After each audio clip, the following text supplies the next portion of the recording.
ఎన్నికల్లో గెలవడం ఒక ఎత్తు, వ్యూహాత్మకంగా అలుగులు వేయడం మరో ఎత్తు. ఇప్పుడు ఇదే తెలంగాణ బీజేపీకి తలనొప్పిగా మారింది. అసెంబ్లీ ఎన్నికల బరిలో ఓటు బ్యాంకును పెంచుకున్న కమలం నేతలు లోక్సభ ఎన్నికలపై ఫోకస్ పెట్టారు. ఇతర పార్టీ నేతలపై గురిపెట్టారు. ఇక కొంతమంది బీజేపీ కండువాను కప్పుకున్నారు. ఎంపీ సీట్లు సైతం దక్కించుకున్నారు.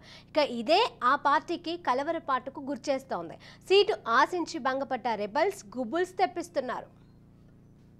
ఇక ఎన్నికలు అంటేనే సీట్లు, పాట్లు, ఓట్లు. ఇక సీట్లు రాని నేతలైతే అవకాశం ఉంటే జంపింగ్, లేదంటే అలక. పీక్స్లో ఉంటే రెబల్గా బరిలోకి సై అంటారు. తెలంగాణ లోక్సభ ఎన్నికల్లో మెజార్టీ సీట్లు సాధించాలని అందరికంటే ముందు అభ్యర్థుల ఎంపిక పూర్తి చేసిన బీజేపీకి నేతలకే తలనొప్పిగా మారారు. కొన్ని స్థానాలలో అసంతృప్తి రగులుతోంది. ఆదిలాబాద్లో సిట్టింగ్ ఎంపీ బాపురావును కాదని బీఆర్ఎస్ నుంచి వచ్చిన గోడం నగేష్కు టికెట్ ఇవ్వడంతో బాపురావు తీవ్ర అసంతృప్తితో ఉన్నారు. జిల్లాలో తన వల్లే 4 ఎమ్మెల్యే స్థానాలు బీజేపీకి దక్కాయని, అయినా పార్టీ తనని పట్టించుకోవడం లేదని స్వయం బాపురావు ఆవేదన వ్యక్తం చేశారు. కమలం పార్టీ రెబల్ అభ్యర్థిగా బరిలోకి దిగుతానని స్వయం బాపురావు రెడీ అవుతున్నారు. ఇక ప్రధాని మోడీ ఫోటో పెట్టుకుని ప్రచారం చేస్తానని, ఎన్నికల్లో ఆదివాసీల మద్దతు తనకే ఉంటుందని ధీమా వ్యక్తం చేస్తున్నారు. ఇక సోయం బుజ్జగించేందుకు రాష్ట్ర నాయకత్వం రంగంలోకి దిగింది. బీజేపీ రాష్ట్ర అధ్యక్షుడు కిషన్ రెడ్డి ఇప్పటికే ఆయనతో ఫోన్లో మాట్లాడి సహకరించాలని కోరారు. భీష్మించు కూర్చున్న సోయం మాత్రం ప్రస్తుతానికి పార్టీ కార్యక్రమాలకు దూరంగా ఉంటున్నారు. మరోవైపు ఆదివాసీ నేతలతో భేటీ తర్వాత భవిష్యత్తు కార్యాచరణపై ప్లాన్ బయటపెట్టనున్నారు. ఆదిలాబాద్లో ఆ పరిస్థితి ఎందుకు ఏర్పడిందో మా ప్రతినిధి అరుణ్ కుమార్ ఆదిలాబాద్ రాజకీయాలకు సంబంధించి మరిన్ని అప్డేట్స్ మా ప్రతినిధి అరుణ్ కుమార్ అడిగి తెలుసుకుందాం. అరుణ్ కుమార్, శిరీష, ఆదిలాబాద్ జిల్లాకు సంబంధించి కూడా ఏదైతే బీజేపీ పార్టీకి సంబంధించి కూడా ఏదైతే సిట్టింగ్ ఎంపీ స్వయం బాపురావు కూడా బీజేపీ పార్టీ కొత్తగా చేరిన బీఆర్ఎస్ నుంచి బీజేపీ చేరినటువంటి గేడెం నాగేష్ కూడా ఎంపీ టికెట్ కేటాయించడంతో కూడా బీజేపీకి సంబంధించినటువంటి సీనియర్ నాయకులతో పాటు సిట్టింగ్ ఎంపీగా ఉన్నటువంటి స్వయం బాపురావు కూడా కొంత అసంతృప్తి వ్యక్తం చేశారు. తను 5 సంవత్సరాలు పనిచేసినా కూడా తనకు కాదని కూడా ఇవాళ వేరే కొత్త పార్టీలో చేరిన వాళ్ళకు అధిష్టానం టికెట్ కేటాయించడం బాధాకరం తెలిపాడు. ముఖ్యంగా కూడా సిట్టింగ్ ఎంపీని కాదని బీజేపీ కండువా వేసుకున్న నగేష్ కు ఇవ్వడానికి అసలు రీజన్స్ ఏంటంటారు? రైట్, ముఖ్యంగా కూడా ఏదైతే గత కొన్ని రోజుల నుంచి కూడా అక్కడ కొంత బీజేపీని కొంత అసమ్మతి, అంటే ఇటు ఏదైతే ఎంపీ కావచ్చు, అదేవిధంగా వేరే వర్గానికి సంబంధించిన మరికొంతమందికి సంబంధించి కూడా కొంత ఏదైతే ఎలిగేషన్స్ వచ్చినాయో దీని నేపథ్యంలోనే 2 వర్గాలుగా విడిపోయినటువంటి వారు కొంతమంది అక్కడ ఉన్నటువంటి స్థానికంగా ఉన్నటువంటి కొంతమంది సీనియర్లు కూడా ఏదైతే స్వయం బాపురావుతో కలిసి రాకపోవడంతోనే ఇవాళ గేడెం నాగేష్ ను ఏదైతే బరిలోకి దింపాలని కూడా కొంతమంది అంటే వెనకాల నుండి కూడా గేడెం నాగేష్ సహకరించినట్టు కూడా ఎంపీనే ఏదైతే సిట్టింగ్ ఎంపీ స్వయం బాపురావు తెలిపిన, అదేవిధంగా కూడా కొంత స్వయం బాపురావు మీద కూడా ఏదైతే ఆదివాసీకి సంబంధించినటువంటి సుడుం దెబ్బలో ఏదైతే ఆయన రాష్ట్ర అధ్యక్షుడిగా పనిచేసినా ఆ నేపథ్యంలోనే ఆయన మీద కూడా కొంత వ్యతిరేకత, ఏంటంటే ఆదివాసీ నాయకుల సమస్యలు పరిష్కరించలేదు, 5 ఏళ్ల పాటు కూడా అధికారంలో ఉన్నప్పటికీ కూడా ఎటువంటి ఆదివాసుల డెవలప్మెంట్ విషయంలో కూడా ఏదైతే చేయలేదు అనేటువంటి నేపథ్యంలో కూడా ఆయన మీద కొంత అసంతృప్తి ఉన్నదని కూడా అధిష్టానానికి అయితే అక్కడ ఉన్నటువంటి స్థానికంగా ఉన్న సీనియర్ నాయకులు చెప్పడం కావచ్చు. అదేవిధంగా కూడా గేడెం నాగేష్ కొత్త వ్యక్తిని తీసుకొస్తే కూడా రేపు ఇక్కడ మరి ఆ ఎంపీ సీటు గెలిచే అవకాశం ఉన్నది. నాగేష్ మీద ఇప్పటికే ఏదైతే స్వయం బాపురావు మీద ఇప్పటికే వ్యతిరేకత ఉన్న నేపథ్యం ఉన్నది అన్నట్టు కూడా కొంత అధిష్టానానికి కూడా చెప్పడంతో కూడా ఇదంతా ఓవరాల్ గా కూడా ఏదైతే కొత్త వ్యక్తిని పెడితే కూడా అక్కడ ఆ సీటును మనం కైవసం చేసుకోవచ్చు అని కూడా బీజేపీ అధిష్టానం కూడా ఆ కోణంలో కూడా ఆలోచన చేయడం జరిగింది. ఈ నేపథ్యంలోనే అక్కడ ఉన్నటువంటి సిట్టింగ్ ఎంపీగా ఉన్నటువంటి బాపురావును కాదని కూడా ఇవాళ గేడెం నాగేష్ ఇచ్చింది. కానీ గేడెం నాగేష్ కూడా అక్కడ మొత్తం కూడా మొన్న అసెంబ్లీ సార్వత్రిక ఎన్నికల్లో కూడా 4 సీట్లను ఏదైతే ఉమ్మడి ఆదిలాబాద్ జిల్లాకు సంబంధించి కూడా బీజేపీ పార్టీ 4 ఎమ్మెల్యే అభ్యర్థులను గెలిచి 4 ఎమ్మెల్యేలు మాత్రం బీజేపీ తరఫున గెలవడం జరిగింది. ఆ ఎమ్మెల్యేలు కూడా పూర్తిగా కూడా స్వయం బాపురావు కావచ్చు గేడెం నాగేష్ కూడా సహకరించే పరిస్థితి లేదు. ఎందుకంటే సీనియర్లు అంతా కూడా ఒక ఓవరాల్ గా కూడా ఏదైతే గోండు సామాజిక వర్గానికి చెందినటువంటి స్వయం బాపురావుకి మద్దతు ఉంటే స్వయం బాపురావు కూడా ఖచ్చితంగా నేను కూడా రెబల్ అభ్యర్థిగా కూడా పోటీలో ఉంటానని కూడా తెలపడం జరిగింది. ఈ నేపథ్యంలోనే తన వర్గానికి సంబంధించి ఏదైతే గోండుకు సంబంధించిన సామాజిక వర్గం మొత్తం కూడా తనే సపోర్ట్ చేస్తానైతే గేడెం నాగేష్ మరికొన్ని రోజులలో కూడా నామినేషన్ వేసి కూడా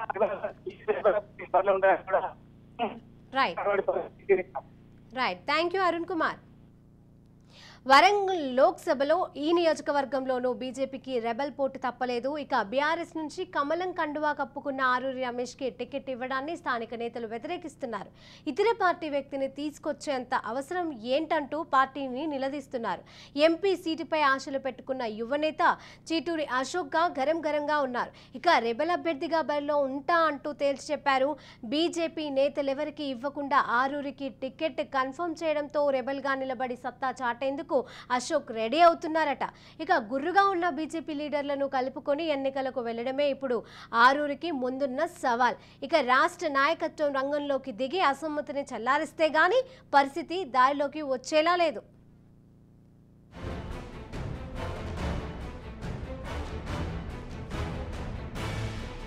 రైట్, ఇక ఇదే అంశానికి సంబంధించి మరిన్ని అప్డేట్స్ మా వరంగల్ ప్రతినిధి సతీష్ అందజేస్తారు. సతీష్, వరంగల్ పార్లమెంటు రాజకీయం ప్రశాంతంగా మారుతుంది. ఇది ఒకవైపు పార్టీలన్నీ కూడా గెలుపు పైన ధీమా వ్యక్తం చేస్తూ అభ్యర్థుల ఎంపిక పైన కసరత్తు చేస్తున్నటువంటి నేపథ్యంలో అటు టీఆర్ఎస్ పార్టీ, బీజేపీ పార్టీ రెండు కూడా అభ్యర్థులు ప్రకటించాయి. కాంగ్రెస్ పార్టీ ఇప్పటి వరకు కూడా అభ్యర్థిని ప్రకటించలేదు. అభ్యర్థిత్వం కోసం కాంగ్రెస్ సంబంధించినటువంటి ఆశావాదులు పోటీ పడుతున్నటువంటి పరిస్థితి. మరొక వైపు బీజేపీలో అభ్యర్థులు ప్రకటించినప్పటికీ కూడా ఆ పార్టీలో రెబల్స్ తప్పేటువంటి పరిస్థితి కనబడుతుంది.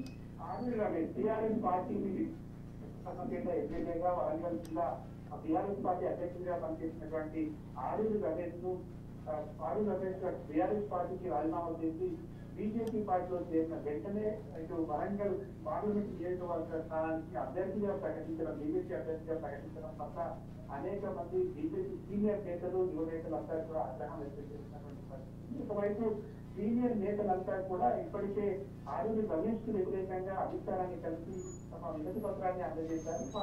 అనేక ఆరోపణలు ఉన్నటువంటి ఆరూరి రమేష్ కు టికెట్ ఇవ్వద్దంటూ కూడా వాళ్ళు అధిష్టానం దృష్టికి తీసుకెళ్లినటువంటి పరిస్థితి.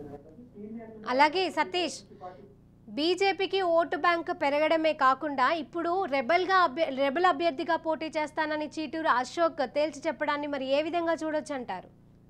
ఒకవైపు సీనియర్ నేతలు గురుగా ఉన్నటువంటి నేపథ్యంలో మరొక వైపు పార్టీలో ఉన్నటువంటి చీటూరి అశోక్ కూడా యువనేతగా ఉన్నటువంటి చీటూరి అశోక్ కొంత పార్టీ మీద అభిమానంతో ఉన్నాం.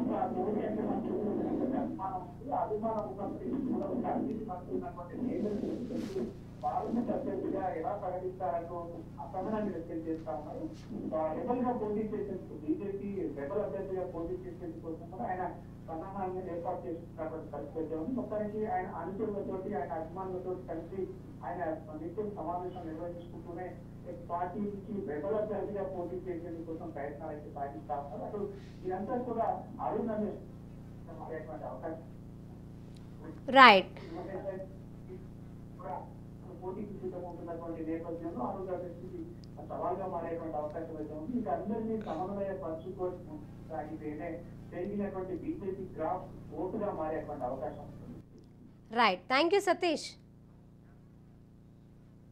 ఇక మరో బీజేపీ పార్లమెంట్ అభ్యర్థి బీబీ పాటిల్ బీఆర్ఎస్ నుంచి కమలంలోకి జంప్ చేశారు. ఇక వచ్చి రాగానే జైరాబాద్ సీట్ కొట్టేశారు. పాటిల్కు టికెట్ ఇవ్వడాన్ని బీజేపీలోని మరో వర్గం వ్యతిరేకిస్తోంది. జైరాబాద్ సీట్ను ఆశించిన వారిలోని జైపాల్ రెడ్డి కూడా ఉన్నారు. ఇక పాటిల్ రాకతో ప్రస్తుతానికి పార్టీ కార్యక్రమాలకు దూరంగా ఉన్న రెబల్గా బరిలో దిగాలా వద్దా అన్నదానిపై అనుచరులు, కార్యకర్తలతో జైపాల్ చర్చిస్తున్నారు.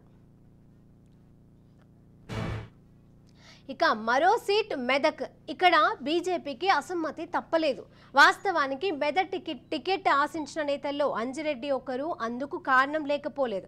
అసెంబ్లీ ఎన్నికల సమయంలో ఎంపీ సీటు ఇస్తామన్న బీజేపీ పెద్దలు మభ్యపెట్టారు. ఇక అనూహ్యంగా ఎమ్మెల్యేగా ఓడిన రఘునందన్కు టికెట్ ఇవ్వడం పట్ల అంజిరెడ్డి అసహనం వ్యక్తం చేస్తున్నారు. మరి మెదక్లో ఏం జరుగుతోందో మా ప్రతినిధి రాజు అందజేస్తారు.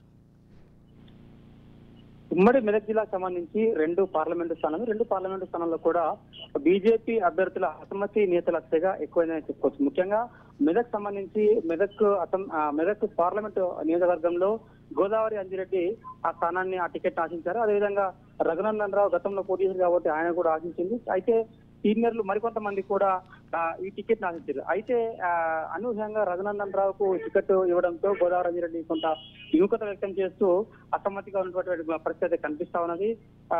ఈసారి నాకు దక్కాల్సిన టికెట్ రఘునందన్ రావుకు మళ్ళీ ఇవ్వడం ఏంటని చెప్పి కూడా కొంత అసమ్మతి ఉన్నారు. ఇప్పుడు ప్రస్తుతానికి ఆమె జిల్లా సంగారెడ్డి జిల్లా అధ్యక్షులుగా తన భార్య కూడా ఉంది. ప్రస్తుతం పార్టీలో ఉన్నటువంటి పరిస్థితుల్లో కొంత అలక ఊడినట్టుగా కనిపిస్తా ఉన్నది.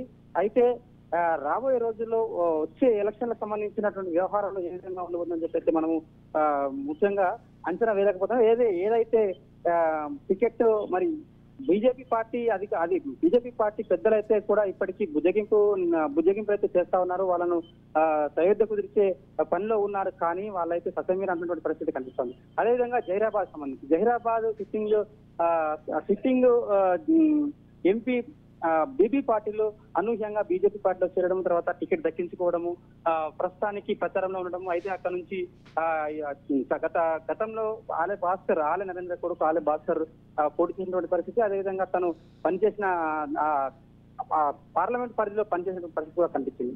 అదేవిధంగా జైపాల్ రెడ్డి అక్కడ గత కాంగ్రెస్ పార్టీ నుంచి బీజేపీ పార్టీకి రావడంతోనే అక్కడ కూడా ఆయన కూడా పోటీలో ఉంటారని చెప్పి కూడా పూర్తి స్థాయిలో పనిచేసిన పరిస్థితి. ఇద్దరు కూడా ఇప్పుడు టికెట్ సాధించి భంగపడ్డ నేపథ్యంలో అనూహ్యంగా బీబీ పార్టీలు రావడము, బీబీ పార్టీలకు టికెట్ ఇవ్వడము, తర్వాత ఇద్దరు కూడా అనకపోని రాబోయే రోజుల్లో కొంత ముఖ్య నేతలతో వాళ్ళు సమావేశం చేసిన పరిస్థితి కనిపిస్తా ఉన్నది. ఇది బీజేపీ పార్టీకి రెండు పార్లమెంట్ స్థానాలకు కూడా తలనొప్పిగా మారే అవకాశం కూడా కనిపిస్తా ఉన్నది. రాబోయే రోజుల్లో ఏ విధంగా ఉంటుందో చూడవచ్చు. అయితే మొత్తానికి బీజేపీ ప్రజలైతే వాళ్ళిద్దరిని అటు అదేవిధంగా ఇటు జైపాల్ రెడ్డిని, అదేవిధంగా మెదక్లో కూడా గోదావరి రెడ్డిని బుజ్జగించే పనిలో ఉన్నారు. ఎటువంటి పరిస్థితులు ఏ విధంగా ఉండబోతుంది, రాజకీయ భవితవ్యం ఇంకో పార్టీలకు ఉంటారా అని చెప్పి కూడా కొంత ప్రశ్నగానే కనిపిస్తుంది. రైట్, థ్యాంక్ యూ రాజు. వలస నేతలకు టికెట్లు ఇవ్వడం అనేది కొంత కామన్ అంశమే అని చెప్పాలి. ఎందుకంటే వారికి ఉన్న పాపులారిటీ పార్టీకి కలిసి వస్తుందని భావించడమే అందుకు కారణం. ఖమ్మంలో మాత్రం సీన్ రివర్స్ అయింది. టికెట్ కోసమే పార్టీలో చేరిన నేతకు బీజేపీ అధిష్టానం షాక్ ఇచ్చింది. ఖమ్మం స్థానం ఆశించిన జలగం వెంకట్రావు కాషాయపు కండువా కప్పుకున్నారు. ఇక ఆయనతో పాటుగా చేరిన నలుగురికి టికెట్ ఇచ్చినా జలగంకు మాత్రం జలకిచ్చారు.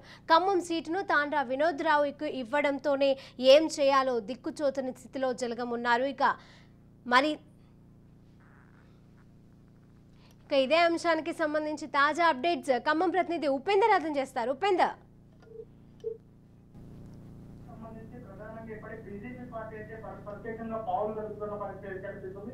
ఇప్పటికే ఏదైతే బీఆర్ఎస్ నుంచి అసంతృప్తి నేతగా ఉన్నటువంటి జలగం వెంకట్రావు అయితే తన పార్టీలోకి తెచ్చుకొని తనకు ఏదైతే పార్లమెంట్ టికెట్ ఇస్తామని చెప్పేసి హామీ నేపథ్యంలోనే అతని పార్టీలో తెచ్చుకున్నారు.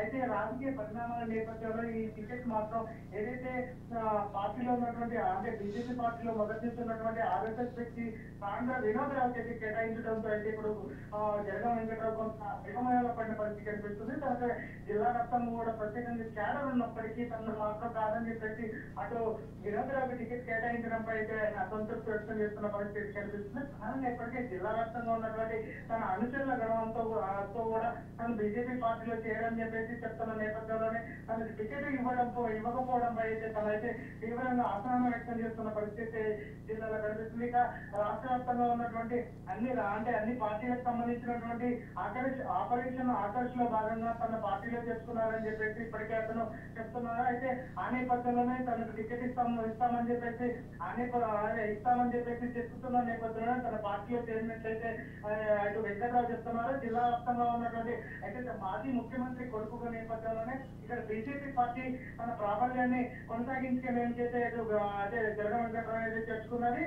అయితే మాజీ ముఖ్యమంత్రి జలగం వెంకట్రావు కుమారుడు ఏదైతే జలగం వెంకట్రావు అయితే పార్టీలో తెచ్చుకోవడంలో ఏదైతే సఫలీకృతం అయినప్పటికీ అటు టికెట్ ఇవ్వకపోవడం అయితే కొంత అనాసక్తి అయితే కొంత కనిపిస్తుంది. దీనికి సంబంధించి ఇప్పటికే వినోద్ రావు టికెట్ కేటాయించడంతో దీనికి సంబంధించినటువంటి ఏదైతే టికెట్ ఆశించిన వారంతా కూడా కొంత అసంతృప్తికి లోనవుతున్నారు.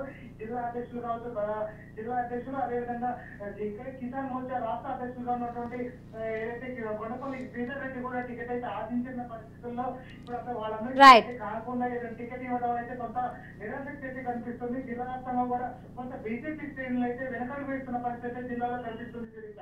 Right, thank you Upender. ఇక టికెట్ ఆశించి భంగపడ్డ నేతలను పార్టీ నేతలు ఇంతవరకు సంప్రదించలేదని రెబల్స్ ఆగ్రహంగా ఉన్నారు. అలకపాన్పు ఎక్కిన నేతలను బుజ్జగిస్తారో లేదో కొట్లాడి ఓటు బ్యాంకుకు చిల్లు పెట్టుకుంటారో మాత్రం వేచి చూస్తే గానీ వాస్తవం బయటపడదు.